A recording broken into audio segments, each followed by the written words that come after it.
할렐루야. 이걸로 할까요, 목사님? 반갑습니다. 반갑습니다.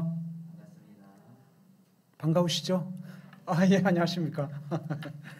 오늘 여러분들과 함께 말씀을 좀 나누고 싶은데, 오늘 말씀 제목이 성령의 소리를 듣는 자는 두려움을 이긴다라는 말씀 제목인데, 오늘 말씀 제목을 먼저 함께 선포하셨으면 좋겠습니다. 한번 따라해 보시겠습니까? 성령의 소리를 듣는 자는 두려움을 이긴다. 아멘. 아멘. 하나님의 말씀은 우리를 새롭게 하십니다. 아멘이시죠? 코로나 소리는 우리를 두렵게 하지만 하나님의 소리는, 성령의 소리는 우리를 자유롭게 하십니다. 다시 한번 선포해 보실까요? 코로나 소리는 우리를 두렵게 하지만 성령의 소리는 우리를 자유롭게 합니다. 아멘. 사람을 통제할 수 있는 방법이 역사 인류 이래로 두 가지가 있다고 합니다. 첫 번째는 두려움이고 두 번째는 컨트롤하는 것입니다. 그것을 영어로는 매니플레이션이라고 이야기를 하죠. 사람의 마음을 이렇게 뒤에서 교묘하게 움직이는 것. 이 두 가지만 효과적으로 잘 활용할 수 있다면 그 어떤 사람도 사람을 자기 마음대로 움직일 수 있다라고 이야기를 합니다. 코로나 바이러스가 우리에게 미치는 가장 강력한 메시지는 무엇일까요? 세 글자입니다. 코로나 바이러스가 저와 여러분에게 미치는 가장 강력한 메시지는 무엇일까요? 두려움입니다. 그렇죠. 이 코로나 소리에 귀를 기울이고 우리 자신을 종으로 내어주게 되면 그 소리에 종로로 타게 됩니다. 오늘 이 밤에 코로나 소리에 여러분들의 마음과 생각을 빼앗기지 아니하고 하나님의 소리, 하나님의 말씀, 성령께서 이 밤에 우리 한 사람 한 사람에게 말씀하시는 그분의 소리에 반응하고 순종하는 여러분들이 되시기를 주의 이름으로 축복합니다. 구약 성경에 나오는 인물들 가운데 사람을 두려워함으로 하나님을 두려워하지 않았던 대표적인 사람이 있습니다.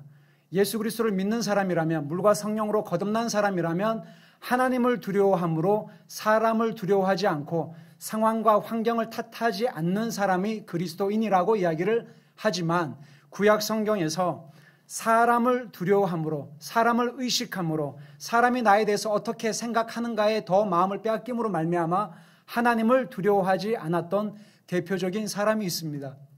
누군지 아시겠죠? 오늘 읽었던 말씀처럼 바로 사울 왕입니다. 그래서 제가 사울 왕의 삶을 묵상을 하면서 이분의 인생을 이렇게 한번 정의를 해보았습니다. 두려움에 사로잡혀 바람 잘 날 없는 인생이 아닐까라고 저는 생각을 했습니다.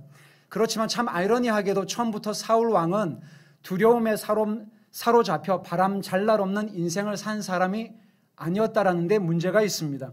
왜냐하면 사울 왕은 처음에는 하나님의 사람이었죠. 겸손한 사람이었습니다. 그리고 하나님의 영에 의해 감동을 받았던 사람이었고 왕이 되기에 전혀 부족함이 없었던 사람이었습니다. 그 이야기가 사무엘상 10장, 11장, 12장, 13장을 읽어보시면 사울 왕의 스토리가 나오게 됩니다. 그리고 오늘 읽었던 이 말씀은 여러분들이 아마 한 번 이상은 아마 말씀을 들었던 너무너무나 유명한 말씀이시죠. 그런데 이 말씀이 저는 되게 불편해요.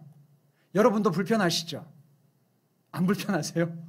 저는 이 말씀을 읽을 때마다 되게 불편해요. 왜 불편한 줄 아십니까? 이 사울 왕의 연약한 모습이 저에게 있기 때문에 그렇습니다. 이 사울 왕의 모습이 여러분들에게 있기 때문에 이 말씀이 단순히 은혜 받았다, 좋았다라고 그치면 여러분들은 말씀을 지금 잘못 읽고 해석하시는 것입니다. 이 말씀이 저는 여러분들에게 불편하게 되기를 축복합니다. 왜냐하면 하나님의 말씀은 우리를 늘 불편하게 하는 메시지지 마사지가 아닌 것입니다. 아멘이시죠? 하나님의 말씀이 여러분들을 위로하고 그냥 격려하는 하나의 마사지가 아니라 메시지가 되기를 축복합니다. 여러분 이 스토리를 다 일일이 다 말씀 안 드려도 너무 잘 아시죠? 하나님께서 아말렉에게 가서 하나님께서 말씀을 하셨습니다. 그리고 심판하라고 말씀하시죠. 근데 하나님께서 너무너무나 아주 디테일하게 구체적으로 말씀을 하십니다. 저는 이스라엘 선교사입니다. 그래서 한국말이랑 히브리어는 순서도 다르고 어법도 다릅니다. 그래서 한국말은 주어가 중요하잖아요. 맞죠? 네, 반응을 해주시면 앞에 이야기하는 사람이 힘이 날 것 같습니다. 그죠? 근데 이스라엘에는 히브리어를 사용을 하는데 글자를 오른쪽에서 왼쪽으로 쓰거든요. 그런데 히브리어는 동사 중심의 언어입니다. 어떤 주어나 목적어 중심의 언어가 아니라 동사 중심의 언어입니다. 그래서 여러분들이 잘 아시는 말씀 있잖아요. 들으라 이스라엘, 슈마 이스라엘 그러잖아요. 들으라. 다른 표현으로 순종해라. 이런 뜻인데요. 여러분 오늘 읽었던 말씀 사무엘상 15장 3절을 한번 보시겠습니까? 3절입니다. 여기 3절에 동사를 잘 유념해서 우리 한 목소리로 읽겠습니다. 시작.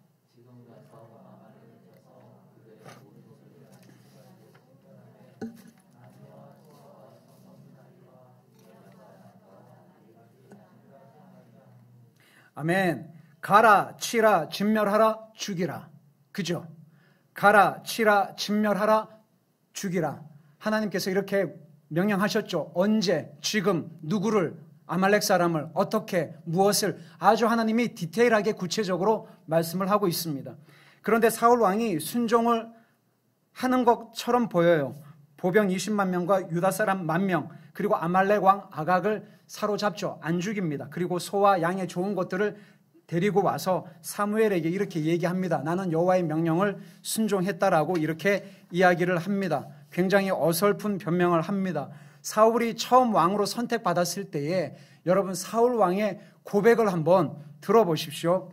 정말 놀라운 고백을 하는데 사무엘상 9장 21절인데요.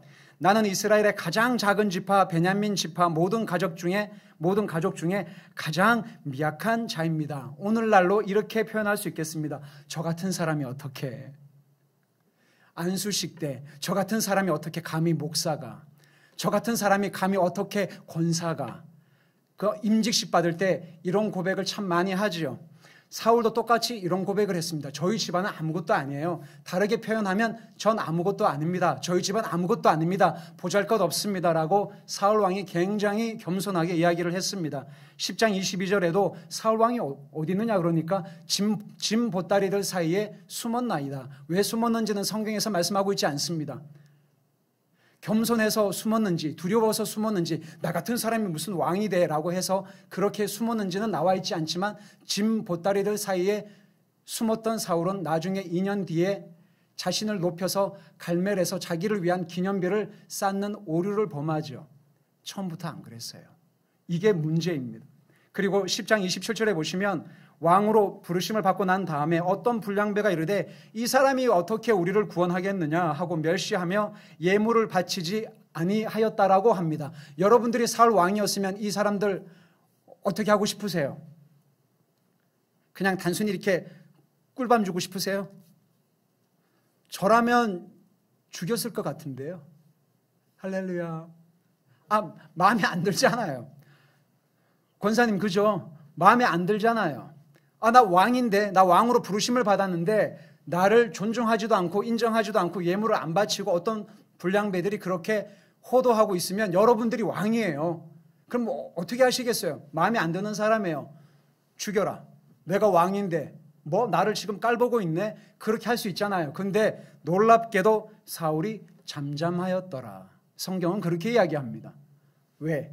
하나님을 의식하고 있기 때문에 잠잠했다라고 얘기를 합니다. 그리고 사무엘상 11장 6절에 보시면 사울이 이 말을 들을 때에 하나님의 영에 의해 감동되매라고 성경은 이야기를 합니다. 코로나 바이러스에 의해서도 우리가 막 감동될 때가 얼마나 많습니까? 그죠? 영향을 받잖아요. 아침부터 밤까지 눈으로 보고 귀로 듣고 입으로 말하고 우리의 삶이 그렇게 영향을 많이 받는데 사울이 이 말을 들을 때에 하나님의 영에 의해 감동받았다라고 얘기합니다. 와, 대단한 사람 아닌가요? 11장 13절에 보시면 여호와께서 오늘 이스라엘 중에 구원을 베푸셨도다. 전쟁 이후에 누가 이런 고백을 했냐면 사울 왕의 고백이에요. 오늘날 우리가 많이 쓰는 단어로 이렇게 표현할 수 있습니다. 주님이 하셨습니다. 그죠? 여호와께서 오늘 저희들에게 구원을 베푸셨다라고 사울 왕이 이렇게 고백을 합니다. 정말 멋진 사람 아닙니까? 저는 이 사울 왕의 모습을 보면서 정말 도전이 되었습니다. 와, 이 사람에게 교만함이 있나요? 오만함이 있나요? 거만함이 있나요? 아니, 없어요. 불순종하는 게 있습니까? 아닙니다. 겸손했습니다. 성령이 충만했습니다. 성령에 감동받았습니다. 그리고 나를 멸시하는 사람들에 대해서 입을 다물 줄 아는 하나님의 사람이 바로 사울 왕이었다는 것을 기억하십시오. 그런데 중요한 것이 이 분이 2년 만에 변질이 되었다는 것이 안타깝다는 것입니다. 내가 여호와의 명령을 이행했다라고 합니다. 사울 왕은 변명하고 핑계를 댑니다. 그랬더니 사무엘이 이렇게 얘기를 하죠. 아니 그럼 내 귀에 들리는 양의 소리, 소의 소리는 뭡니까? 여호와의 명령을 이행하지 않았습니까? 라고 했더니 사울 왕이 아주 기가 막힌 이야기로 변명을 하는데 오늘 읽었던 15장 15절을 보십시오. 사무엘상 15장 15절 함께 읽겠습니다. 시작. 사무엘상 15장 15절 시작.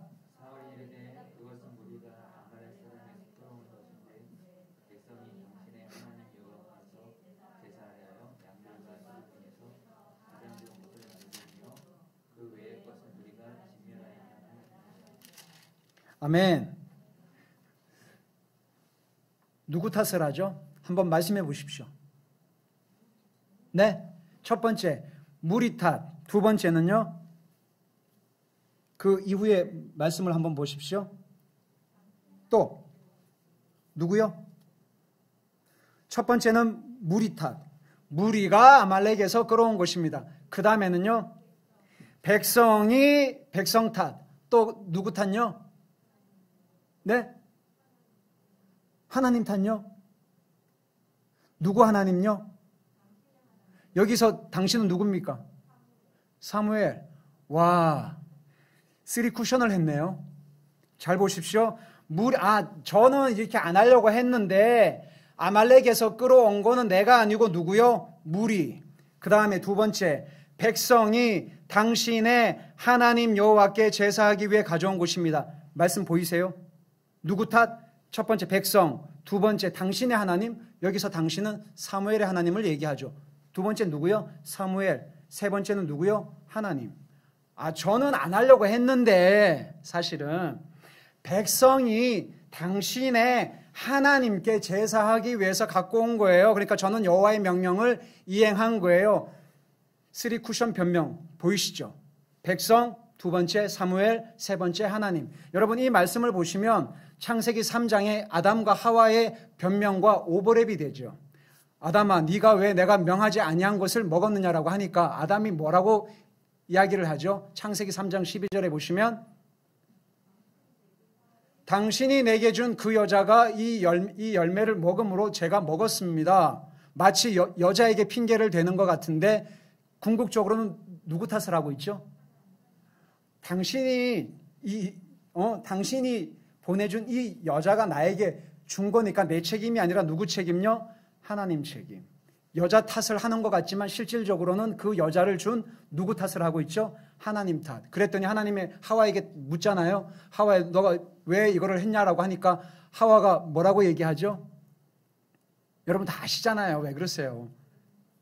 뱀이 나를 꿰므로 내가 먹었나이다. 여러분 이 말씀을 읽으시면서 하와는 뱀 탓을 하네라고 착각하시면 안 됩니다. 왜 그렇죠? 창세기 3장 1절에 뱀은 여호와께 지으신 들짐승 중에 가장 간교하니라.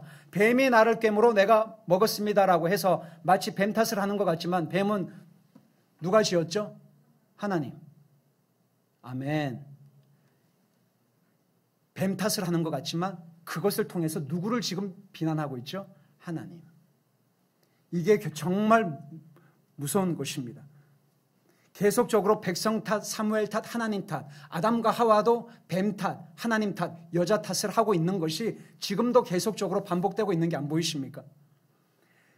그랬더니 사무엘이 어찌하여 왕이 여호와의 목소리를 청종하지 않습니까? 라고 이렇게 얘기합니다. 이것을 오늘날로 다시 표현을 하면은 왜 당신은 성령의 인도함을 받지 않습니까? 왜 당신은 성령의 소리에 민감하지 않습니까? 왜 당신은 예수 그리스도 안에 머물지 않습니까? 왜 당신은 말씀대로 순종하지 않습니까? 라고 해석해도 괜찮을 것 같습니다. 나는 실로 여호와의 목소리를 청종했어요. 여러분 사실인가요? 아닙니다. 그렇지 않습니다. 사무엘상 15장 21절로 한번 가보실까요? 사무엘상 15장 21절. 놀라운 고백을 합니다. 시작.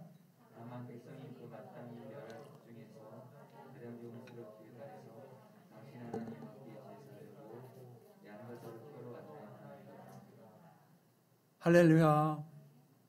너무 안타깝지 않으세요?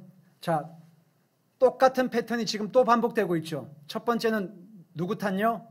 다만 백성이. 그 다음에 누구 하나님? 당신의 하나님 여호와께. 첫 번째는 백성 탓, 두 번째는 지도자 탓, 세 번째는 하나님 탓. 보이시죠? 2년 만에 사울의 밑에 감추어진 본성이 드러나게 됩니다. 사랑하는 여러분, 아무리 코로나 바이러스로 교회가 어렵더라도 목회자 탓을 하시면 안 됩니다. 권사님, 장로님 탓하시면 안 됩니다. 남편, 아내 탓을 하시면 안 됩니다. 아내분들 남편 탓을 하시면 안 됩니다. 그때부터 사단이 역사하기 때문에 그렇습니다.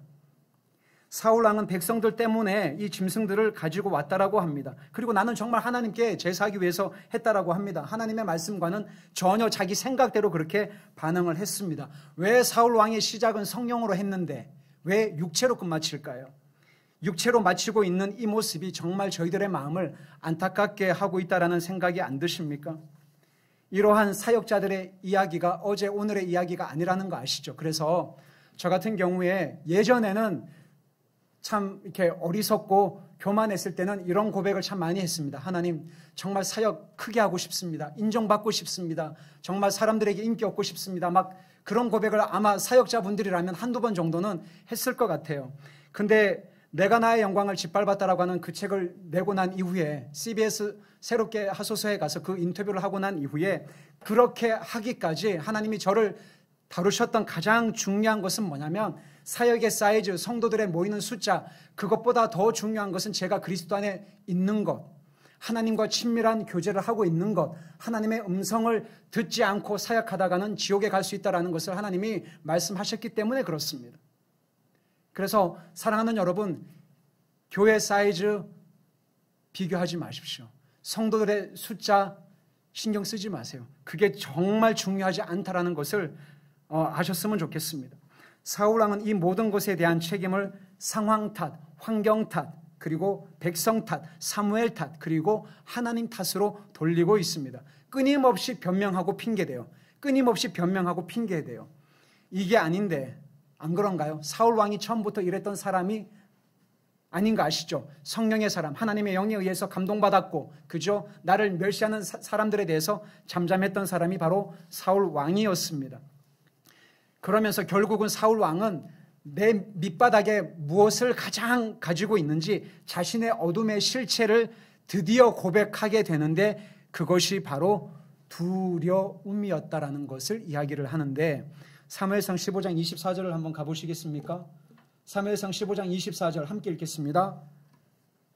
시작. 사울이 사무엘에게 이르되 내가 범죄하였나이다.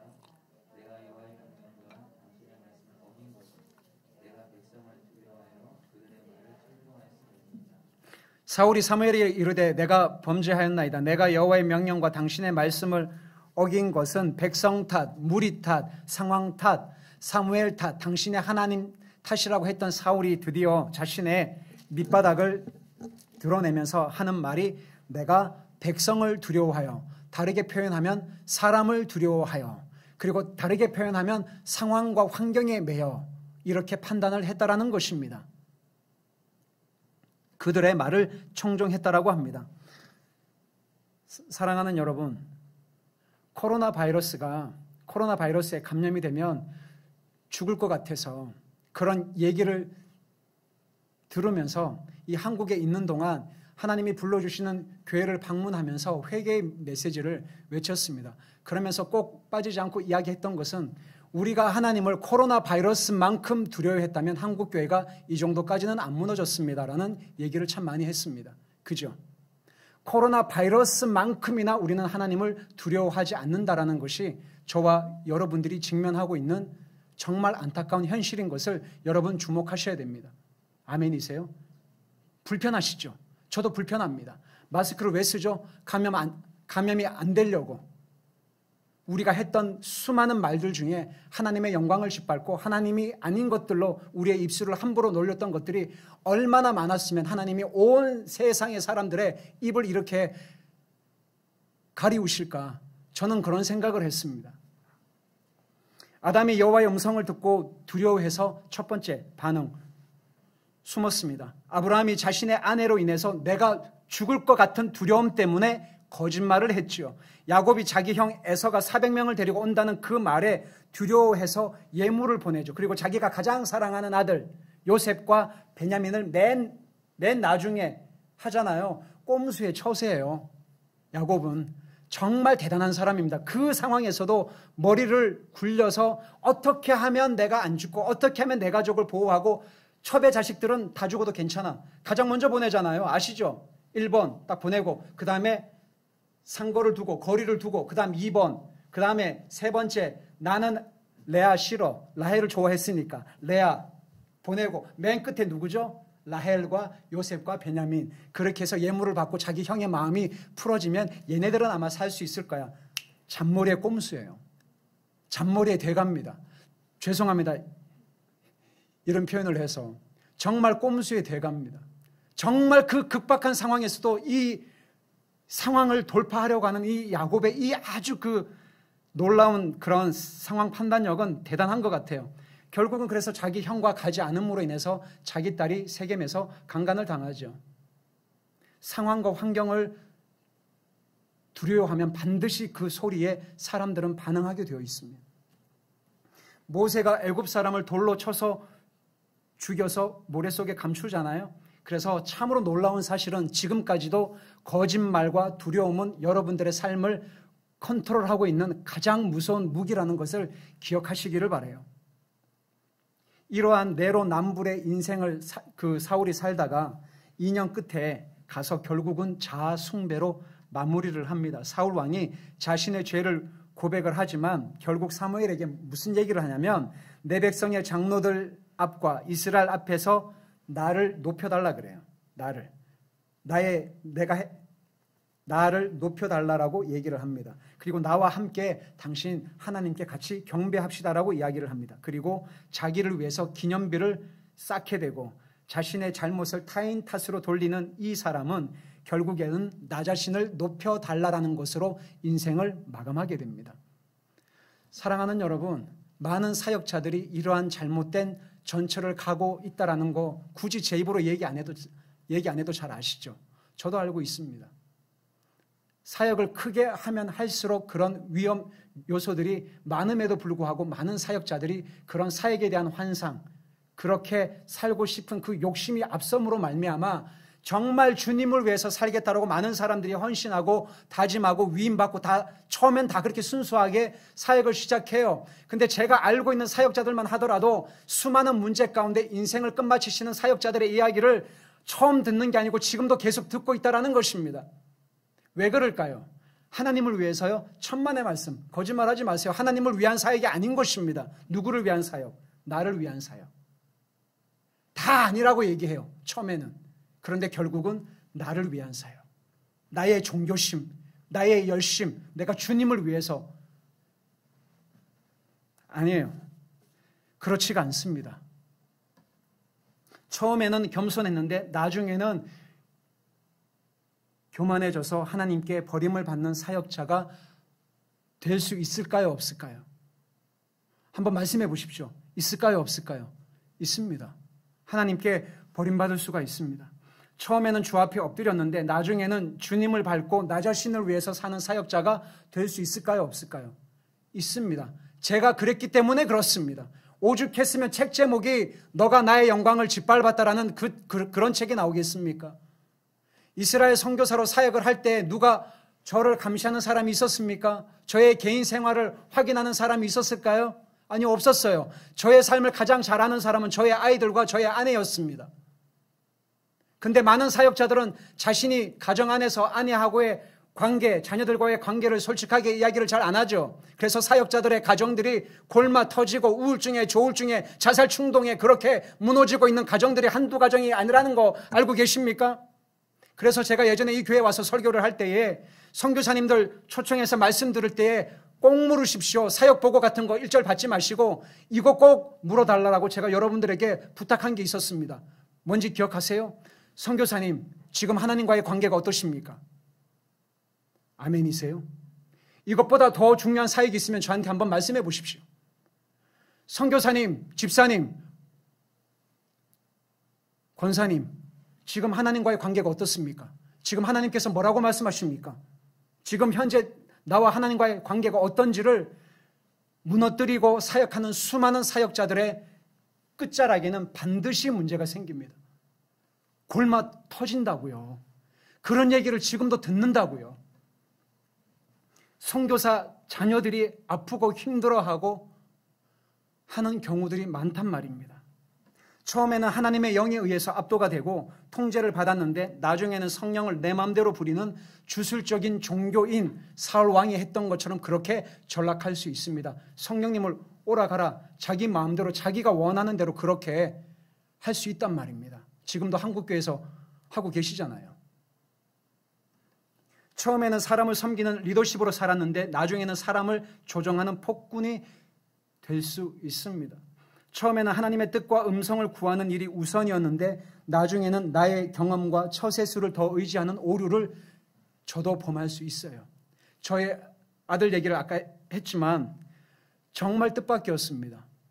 아침에 갑자기 눈이 아프다 그래서 벌건 거예요. 그래서 저는 결막염이겠거니 하고 안과에 갔더니 정말 청천벽력 같은, 그거는 재발이 잘 되고 이것이 심해지면 시력이 약화가 돼서 나중에는 실명이 되는 병입니다. 시험을 앞두고 있었던 아이였습니다. 바로 그 다음 날이 원서 접수였어요. 원서 접수 안 했습니다. 모든 계획이 다 숲으로 다 돌아갔어요. 1년 동안 준비했던 그 아이의 모든 수고와 노고가 그냥 거품이 돼버린 거예요.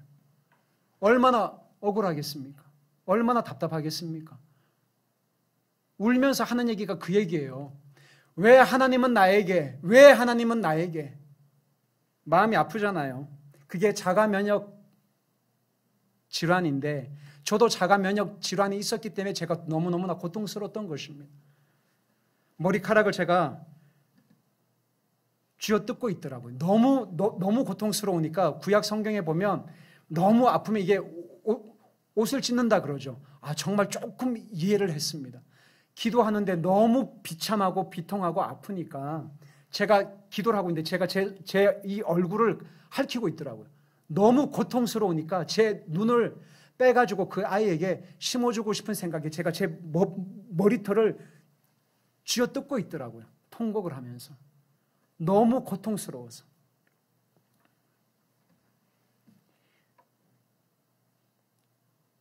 중요한 것은 하나님의 뜻, 하나님의 계획이 우선임에도 불구하고 저도 어쩔 수 없이 내가 생각했던 계획 그리고 이렇게 준비했던 모든 것들이 정말 뜻밖의 상황과 환경을 만났을 때는 정말 당혹스럽잖아요. 그죠? 안 그러실까요? 정말 당황스럽고 당혹스럽고 어떻게 해야 될 줄 모르는 상황에 목사님의 전화를 받게 된 것입니다. 그래서 솔직히 말씀드리면 안 오고 싶었거든요. 이런 상황에서 무슨 금요 성령 집회에 와서 말씀을 나눠달라고 했을 때 제가 가겠습니다라고 말씀을 안 드렸습니다. 목사님, 제가 조금 시간을 좀 가져야 되겠습니다 하고 그 다음 날 말씀을 드렸습니다. 근데 아까도 목사님이랑 같이 식사 교제를 하면서 그런 말씀을 드렸습니다. 목사님, 오늘 집회는 성도님들을 위한 그런 메시지도 있지만 사실은 하나님이 저를 살게끔 하기 위해서 이 자리에 세우셨다라고 저는 생각합니다. 왜냐하면 아시죠? 계속 그 상태면 제 영혼이 하나님 주목하고 묵상하기보다는 그 아이 때문에 계속 그 늪에서 헤어나오지를 못할까 봐 어렵지만 이 자리에 세우셨다라고 저는 생각을 합니다. 아멘. 사랑하는 여러분, 이러한 첫사랑, 첫마음, 첫 감동이 삶을 마감할 때까지 유지가 된다면 정말 좋겠지만 처음에는 좋았는데 나중에는 끝에는 좋지 않게 끝나는 많은 사역자들의 이야기를 들으면서 정말 이것이 저희들의 정말 회개해야 될 영역이라고 생각을 합니다. 그런 분들은 사역을 하시면 안 된다고 저는 생각을 해요. 그렇게 해서 자기는 계속 하나님 앞에 쓰임을 받는다라고 사역을 하시게 되면 그 나중에 정말 큰 문제가 발생을 하기 때문에 그렇습니다. 그것을 인정하기까지 정말 힘들었거든요. 여러분, 그 고백을 성도들 앞에서 눈물로 제가 저희 아내한테 어떻게 대했는지 제가 저희 아이들에게 어떻게 대했는지 저의 실체를 성도들 앞에 오픈한다는 것이 그게 그렇게 쉬운 일이 아닙니다. 정말 고통스러운 얘기입니다. 제가 이스라엘에서 무슨 말을 했는지, 어떤 욕을 했는지, 저희 아내랑 어떻게 싸웠는지, 저희 아이들에게 어떻게 대했는지, 아이들에게 어떤 상처를 주었는지, 그것을 후원교회에 와서 사역 보고 대신에 하나님이 그런 부분을 나누라고 얘기했을 때 온 성도들이 같이 울었습니다. 아, 중요한 것은 사역을 잘하는 게 아니구나. 중요한 것은 사역을 잘해서 사람들한테 인정을 받는 것이 아니구나. 선교사는 선교지에 가서 선교 활동하는 사람을 선교사로 가는 게 아니구나. 선교는 선교하시는 하나님의 열심을 주목하고 그리스도 안에 거함으로 그리스도의 생명이 나를 통해 흘러가는 것을 보고 즐기는 사람, 누리는 사람을 그리스도인, 선교사, 목회자라고 하는구나. 그것을 저는 저희 가정이 깨지고 난 다음에 알았단 말입니다. 근데 많은 사역자들이 이 부분을 굉장히 터부시하고 있다는 것도 잘 알고 있습니다. 그래서 선교사 가정 중에 여러분 한번 확인해 보세요. 정말 건강하고 바르고 웃음이 있고 하늘의 기쁨이 충만한 선교사님들 가정이 몇 가정이 있으신지 한번 확인해 보십시오. 다 골마 터지고 아프고 쉬쉬거리고 말 안 하는 영역들이 얼마나 많은 줄 아십니까? 결국 한때였을 뿐 지금 주님의 목소리를 듣지 않는다면 이것만큼 불행한 것이 어디 있을까요? 사랑하는 여러분, 코로나 소리를 묵상하지 마십시오. 하나님의 소리를 묵상하십시오. 저 음성입니다. 그리고 아시는 것처럼 2021년도였죠. 한국에 나와서 2월 달에 혹시 이 얘기 알고 계시죠? 까먹으셨구나. 감사해요. 여러분들이 잊어버리시면 강사는 되게 좋거든요. 다시 얘기할 수 있어서. 아들을 보러 잠시 한국에 나왔다가 2월 22일 날 신천지 사태로 인해서 코로나가 막 발발하고 확산하는 바람에 다시 이스라엘로 가는 그 비행기 안에 170명의 승객들이 이스라엘 벤구리온 공항에 도착하기 1시간 반 전에 이스라엘 외무부로부터 오늘 밤부터 한국에서 오는 모든 비행기, 특별히 대한항공 한국 비행기 입국이 금지가 되었습니다. 그래서 이스라엘에 도착을 했지만 1시간 반 동안 내리지 못하고 그 비행기를 다시 타고 한국으로 나왔던 사건 알고 계십니까? 인터넷 검색, 이게 지금 나와 있어요. 그러면서 그것이 그래서 인터뷰를 하게 되었었는데 그 비행기를 타고 한국에 올 때에 하나님이 저에게 하나님께서 한국 땅에 하실 일이 있구나. 그래서 지금까지 한국에 머물고 있습니다. 1995년 1월 28일 날에 아마 이 영화를 아시는 분들이 계실 텐데 쇼생크 탈출이라고 하는 그 영화 혹시 알고 계시죠? 이게 1995년 1월 28일 날에 오픈을 했는데요. 저는 이 영화 포스터에 등장하는 주인공이 비를 맞으면서 이렇게 두 손을 높이 드는 거 혹시 알고 계십니까? 저는 그 장면이 지금도 잊혀지지 않는데 여러분 그 장면은 기억을 하시겠지만 그 영화 포스터 아래에 적힌 글귀를 혹시 알고 계세요? 이렇게 적혀 있습니다. 두려움은 너를 죄수로 가두고 희망은 너를 자유롭게 하리라. 그 영화 포스터 하단에 적힌 글귀입니다. 반은 맞고 반은 틀리죠. 두려움은 너를 죄수로 가두고 맞아요. 희망은 너를 자유롭게 하리라 틀렸습니다. 희망은 여러분들을 결코 자유롭게 하지 못합니다. 예수 그리스도 안에 있는 성령의 말씀만이 여러분들을 진정 자유롭게 할 수 있는 것입니다. 아멘이시죠? 여러분 지금 코로나 시대라고 해서 저는 코로나 시대라는 말을 안 씁니다. 저는 자칭 코로나 시대라고 이야기를 하는데 지금은 교회의 시대요 성령의 시대라고 저는 확신해요. 왜냐하면 내 눈에 보이는 것, 내가 듣는 것, 그것은 얼마든지 오류가 날 수 있는 상황이고 항상 상황은 유동적이며 항상 바뀌는 거기 때문에 하나님의 말씀이 진리라면 지금은 코로나 시대가 아닙니다. 지금은 성령의 시대입니다. 하나님은 지금도 일하고 계십니다. 지금 자칭 코로나 시대라고 하는 이 어렵고 힘든 상황에서 여러분들을 정말 죄수처럼 가두고 하나님이 여러분들에게 주신 자유를 빼앗고 있는 삶의 영역은 어떤 것인지를 오늘 말씀을 통해서 다시 한번 확인해 보십시오. 여러분 저에게도 지금 극복해야 될 산들이 많이 있습니다. 주님이 저에게 주신 진정한 하늘의 기쁨 그리고 하늘의 소리에 집중하지 못하도록 끊임없이 저를 두려움 가운데 밀어놓고 있는 일들이 지금 있잖아요. 그죠? 혹시 우리 아들이 실명되면 어떡하지? 대학은 어떡하지? 여러 가지 제 삶 가운데 억누르고 있는 여러 가지 삶의 영역들이 있습니다. 여러분들은 어떤 게 있으세요? 먹고 사는 문제세요? 아니면 사회의 성공이세요? 아니면 건강, 자녀들의 교육, 아니면 코로나 바이러스가 주는 이 어려움 때문에 일상의 행복이 무너져서 오는 우울감과 지쳐가는 무기력감이 여러분들을 힘들게 하십니까? 자가격리 시설에 있는 것보다 더 두렵고 무서운 것은 이것입니다. 내가 만든 생각의 감옥에서 나 스스로가 거기에 들어가서 나오지 않는 것입니다. 여러분, 나중에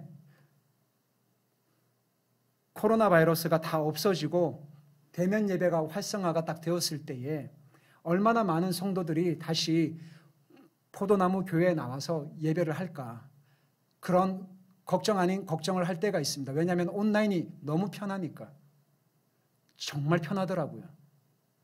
굳이 교회를 갈 필요가 있겠어? 그런 생각을 하게 됩니다. 제가 얼마 전에 오륜교회 가서 금요 집회 그 말씀을 이렇게 나눌 수 있는 기회가 있었는데, 그 목사님이랑 얘기하면서 목사님께서 이런 고민을 똑같이 하시더라고요.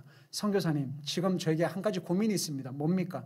이 사태가 다 종료가 되고 다시 이제 예배 가운데 나아갈 때에 과연 성도들이 교회에 모일까?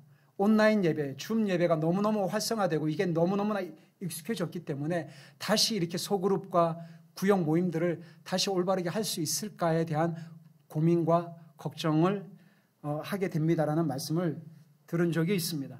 사랑하는 여러분, 여러분은 지금 누구의 목소리를 지금 현재 듣고 계십니까? 함께 찬양을 하고 싶은데요. 이 찬양을 함께 하면서 오늘 말씀 들은 내용을 가지고 함께 기도하고 싶습니다. 혹시 영상을 통해서 함께 예배하시는 분들에게도 똑같은 질문을 해드리고 싶습니다. 여러분들은 지금 누구의 목소리를 듣고 계십니까? 코로나 바이러스 목소리, 오미크론 목소리, 텔레비전 목소리, 수많은 사람들의 목소리, 상황의 목소리, 환경의 목소리, 먹고 사는 문제, 아이들의 건강 문제, 돈 버는 문제, 나의 남편 문제, 아내 문제, 시댁 식구 문제, 수많은 문제들이 아마 있으실 거예요. 그런데 하늘의 소리, 하나님의 그 목소리에 집중하지 않으면 여러분들은 반드시 넘어질 것입니다. 제가 넘어졌던 것처럼 목사님이 저에게 말씀을 나눠달라고 했을 때 저는 넘어져 있었기 때문에 그렇습니다. 우리 아이에 대한 하나님의 신실하신 계획을 그때 그 순간에 믿음의 눈으로 못 봤기 때문에 그렇습니다. 아마 저뿐만이 아닐 거라 생각을 합니다. 여러분들에게도 어느 누구에게도 말하지 못하는 그런 분명한 삶의 어려움, 두려움들이 분명히 있으실 거라 생각을 해요. 이런 마음으로 우리 함께 이 찬양을 하면서 기도를 하고 싶은데, 하나님, 메마르고 무기력한 우리 심령에, 내 마음에 폭포수 같은 성령의 단비를 부어주십시오. 하나님, 내 마음 안에 모든 더럽고 추악한 모습을 보혈의 피로 씻어주십시오. 저는 한국교회가 회개하지 않으면 저는 소망이 없다라고 외치는 사람입니다. 그리고 처음부터 외쳤던 메시지는 코로나 바이러스가 쉽게 끝나지 않을 거라고 여러 차례 여러 교회를 방문해서 말씀을 나눴는데 잘 안 믿으시더라고요. 그리고 많은 목회자와 선교사와 사역자들에게 눈물로 호소를 했습니다. 음란함, 더러움, 부정함, 욕심, 명예욕, 자리다툼, 권력욕에 대해서 사역자들이 정말 통렬하게 회개하지 않으면 한국교회를 저는 하나님이 버리실 수 있다라고 말씀을 나누었습니다. 여러분, 지금 한국교회 상황 생각하면 너무너무 아프시죠? 코로나가 금방 끝날 거라고 생각하십니까? 그렇지 않습니다. 정말 교회의 리더들이 가슴을 찢고 정말 울어야 됩니다. 정말 애통해야 됩니다. 대충 백신 맞고 약 먹었다고 해서 이 사태가 잘 끝날 거라고 여러분 스스로 생각하시면 안 됩니다. 우연이 없다면서요. 하나님이 지금도 통치하고 계시다면서요. 그렇게 신앙 고백을 하시잖아요. 그렇다면 이 상황을 통해서 하나님이 지금 교회 가운데 나에게, 나의 가정에게 무슨 말씀을 하고 계신지 들으셔야 되는 거 아닙니까? 하나님은 그거를 원하신다라고 저는 생각을 합니다. 그런데 여전히 교회는 이 정도면 괜찮다, 잘하고 있다, 나아질 거다, 그런 착각 속에 살아가고 있다라고 생각을 해요. 하나님, 저희들에게 오늘 이 밤에 정말 애끓는 마음을 주시고 하나님의 목소리를 다시 듣고 싶어하는 그런 간절한 마음을 주시고 식어진 마음, 애통하는 마음 많이 없어지셨죠. 2년 동안 지나오면서 이제 구원의 감격도 많이 시들시들해지셨잖아요. 전도에 대한 열정도 많이 사그라지고 교회에 나오는 것도 이제는 형식적이고 습관적이고, 그렇지 않으십니까? 혹시 여기 앞에 불 좀 꺼주시겠습니까? 하나님, 하늘의 급하고 강한 바람처럼 하늘의 생기로 우리를 새롭게 하십시오. 여러분, 교회의 올해 표가 성령의 부흥을 달라라는 건데, 성령의 부흥이 오기 전에 회개하지 않으면 가슴을 찢는 통렬한 회개와 눈물이 없이는 절대 성령의 부흥 오지 않습니다. 부흥이 그렇게 온 적이 역사 이래로 없었기 때문에 그래요. 주님, 메마르고 무기력한 내 심령에 폭포수 같은 성령의 담비를 부으소서. 주님, 우리의 모든 더럽고 추악한 모습을 보혈의 피로 씻어주소서. 주님, 하늘의 급하고 강한 바람처럼 포도나무 교회 위에, 한국 교회 위에, 사역자들 위에 임하여 주소서. 우리를 버리지 말아 주십시오. 다음 세대를 버리지 말아 주십시오. 선교사들을 긍휼히 여겨 주십시오. 선교사 자녀들을 불쌍히 여겨 주십시오. 그 마음으로 함께 찬양하십시오.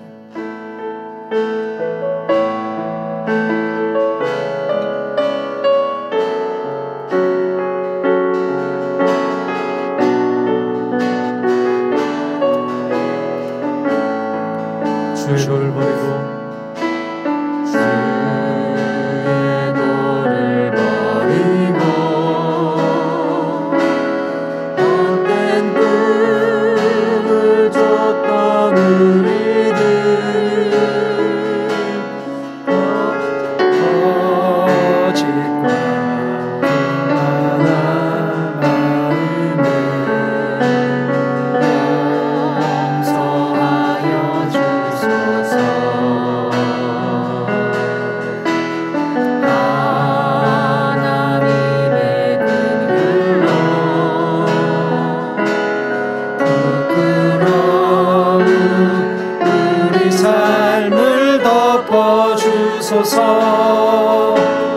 우리의 소망, 우리의 구원 주께 간구합니다. 성령의 불로, 성령의 불로 나의 마음을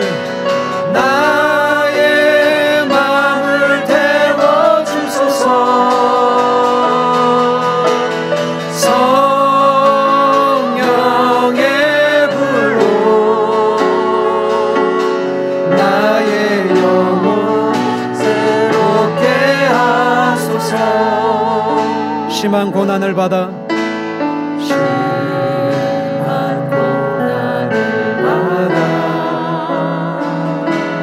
살 소망까지 끊어지고 죽음과 같은 고통에서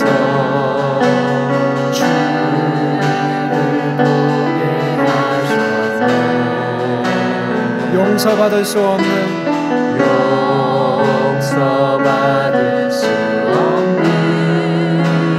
나를 위해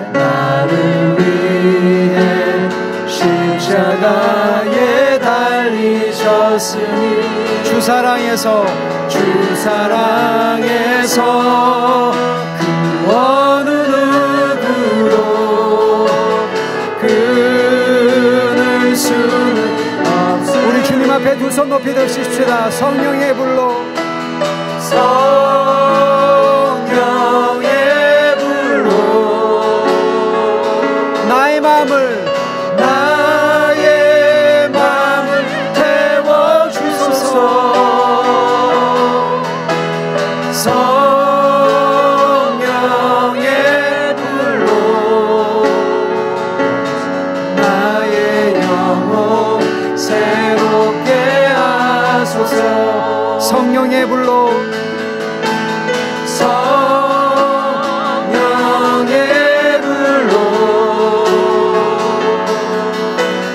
나의 맘을 태워주소서. 성령의 불로 나의 영혼 새롭게 하소서. 눈을 감으시고 오늘 말씀 들으신 걸 가지고 영상을 통해서 예배하시는 분들에게, 그리고 이 자리에 함께 예배 가운데 나오시는 분들에게 이런 질문을 하고 싶습니다. 여러분들은 지금 무엇을 가장 두려워하십니까? 하나님이 이것만큼은 안 된다라고 하는 그것은 어떤 것이 있습니까? 그게 가족이든 재정이든 남편의 문제든 아내의 문제든 자녀의 문제든 교육의 문제든 먹고 사는 문제든 질병의 문제든 그 어떤 것이든지 간에 여러분들을 움켜쥐고 있고 여러분들을 고통스럽게 하는 그런 영역이 어떤 것이 있는지를 이 시간에 말씀을 통해서 성령께서 여러분들에게 말씀하시는 영역들이 있다면 그 부분을 오늘 이 시간에 하나님 앞에 올려드리면서 하나님, 나는 내 삶 가운데 이러한 영역이 가장 무섭습니다. 두렵습니다. 내 힘으로 할 수가 없습니다. 하나님, 이 영역 가운데 찾아오셔서 성령 하나님 말씀해 주시고 새롭게 하시고 치료하시고 회복시키시고 어그러진 삶의 영역들이 있다면 올곧게 해주시고 주님 고쳐주시고 치료해 주시고 하나님의 능력의 말씀으로 이 삶의 영역, 나의 삶을 두렵게 하는 모든 영역들을 하나님 끊어주시고 다시 한번 말씀으로 올곧게 서 있을 수 있도록 나의 삶을 새롭게 하여 주시옵소서. 우리 시간에 주여 한번 부르고 합심하여 다 같이 통성으로 기도하겠습니다. 주여.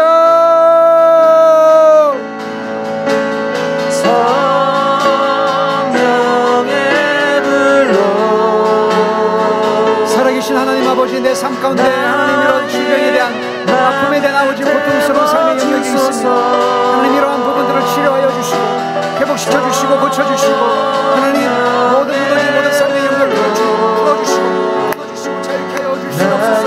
예수의 이름으로 명하노니 모든 질병과 고통과 내 삶의 연약한 아버지 모든 여호와 같은 모든 삶의 영역들 모든 부분들은 예수의 이름으로 저주하고 명하노니 떠나가 있을지어다.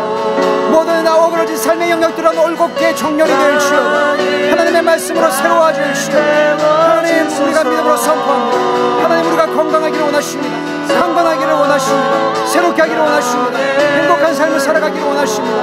축복받은 인생이 되기를 원하십니다. 하나님 새롭게 하여 주시옵소서. 주님 새롭게 하여 주시옵소서. 고쳐주시옵소서. 문을 열어주시옵소서. 하나님 새롭게 하여 주시옵소서. 우리 삶의 영역들을 주님 치료하여 주시옵소서. 오 아버지 우리의 삶을 충만하여 주시옵소서. 남을 태워주소서. 하나님 고치신 하나님을 찬양합니다.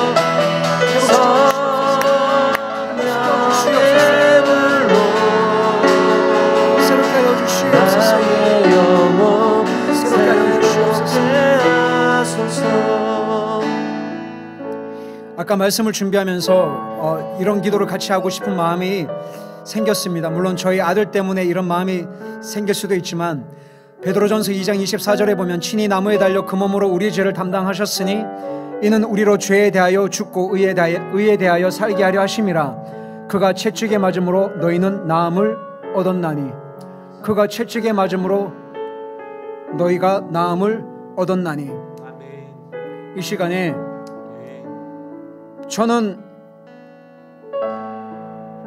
저에게 치유의 은사가 있는 게 아니라 하나님의 말씀이 우리를 자유케 하고 치유한다라고 믿습니다. 하나님은 어제나 오늘이나 변함없이 동일하신 분이십니다. 저는 하나님이 저희 아들을 회복시키고 고치실 거라 확신합니다. 왜냐하면 하나님은 그 아이가 건강하게 그리고 행복하게 예수 그리스도 안에서 그리고 살아가기를 원하는 게 아버지의 마음이기 때문에 상황과 환경은 오른쪽 눈이 안 보이지만 저는 그 아들을 하나님이 고치시고 치유하셔서 하나님의 사람답게 그렇게 예수 그리스도의 십자가만큼 복음만큼 가치 있는 삶을 살게 하실 거라고 저는 믿습니다. 우리 이 시간에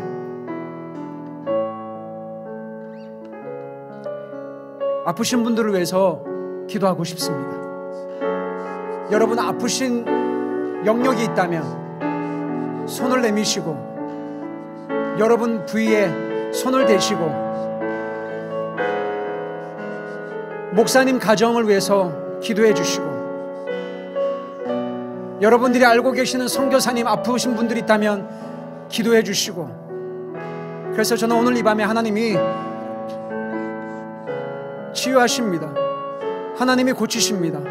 여러분들의 가족이 아프시든 누가 아프든 병으로 고통을 당하든 그런 삶의 영역들이 있다면 그분들의 얼굴을 떠오르시고 여러분들의 손을 펴시고 여러분들의 아픈 부위 가운데 여러분들의 손을 대셔서 성령님 우리가 건강하기를 원하시죠. 아버지 내가 건강하기를 원하시죠. 죄로 인해서 여러 가지 어려움으로 인해서 망가지고 아프고 힘겨운 나의 육신의 연약함 가운데 하나님 성령의 단비로 임하소서.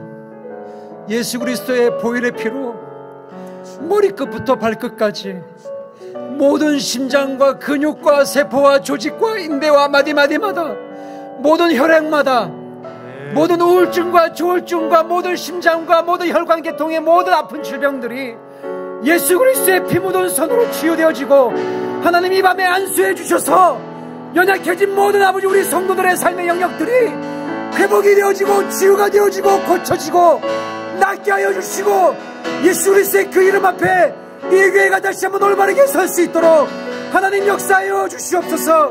아픈 나의 가족들, 아프신 사랑하는 선교사님들, 목회자 가정들 하나님을 새롭게 회복시켜 주시옵소서. 예수 그리스도의 보혈의 피로 우리 가운데 임하여 주시옵소서. 주여 한번 부르고 합심하여 다같이 아프신 분들을 위해 동성으로 기도하겠습니다. 주여 성령의 불로 하나님 우리가 예수 그리스도 안에서 선포합니다. 예수 그리스도께서 채찍에 맞음으로 우리가 나음을 입었습니다. 하나님 예수 그리스도가 채찍에 맞음으로 우리가 나음을 입었습니다. 영적인 나음만 아니라 육체적인 나음입니다. 하나님 아버지 우리의 자녀들이 건강하기를 원하시죠. 우리의 아이들이 건강하기를 원하시죠. 하나님 우리의 자녀들을 살려주시옵소서. 우리의 가족을 살려주시옵소서. 우리에게 다시 한번 성령의 불붙은 은사를 부어주시옵소서. 우리에게 무너진 마음을 새롭게 하여 주시옵소서. 하나님 우리의 약함을 긍휼하게 해주시옵소서. 치유하여 주시옵소서. 하나님 아버지 불쌍하게 해주시옵소서. 모든 우울증과 조울증과 심장계통의 질환과 고혈압과 당뇨 가운데 하나님 아파 있는 모든 성도들에게 성령님 시간에 찾아가셔서 임하여 주시고 치유해 주시고 안전병이가 일어나게 하여 주시고 하나님의 말씀이 오니 그 말씀으로 주님이 임하시기를 원합니다. 성령의 불로 임하여 주시옵소서. 고쳐 주시옵소서. 치유하여 주시옵소서. 낫게 하여 주옵소서. 하나님과 낫기를 원하나이다. 하나님이 역사하여 주시옵소서. 그렇게 행하실 주님을 찬양합니다. 하나님 도와주시옵소서. 나의 영혼 새롭게 하소서. 마지막으로 한 가지만 더 기도하고 여러분은 각자 개인 기도하는 시간을 갖겠습니다.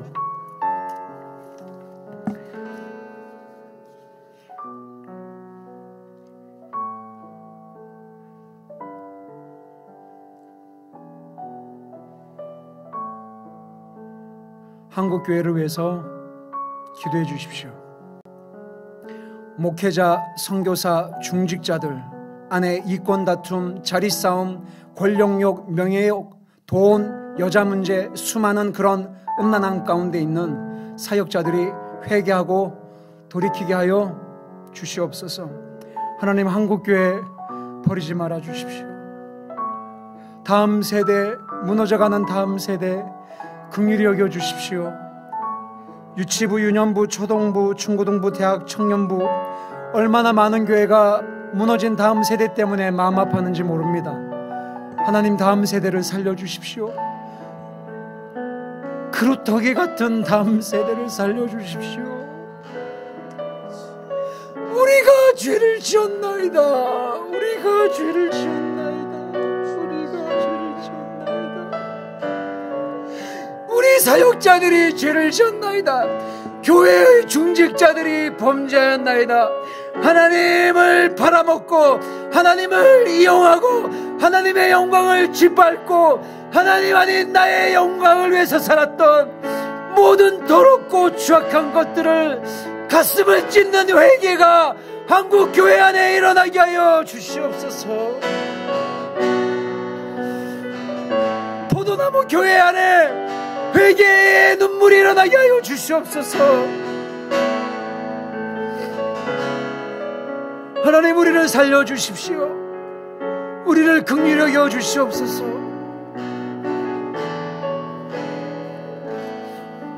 하나님이 우리를 버리실까 두렵습니다. 하나님이 우리 가정을 돌보지 않으실까봐 두렵습니다. 내가 구원에서 떨어질까봐 두렵습니다.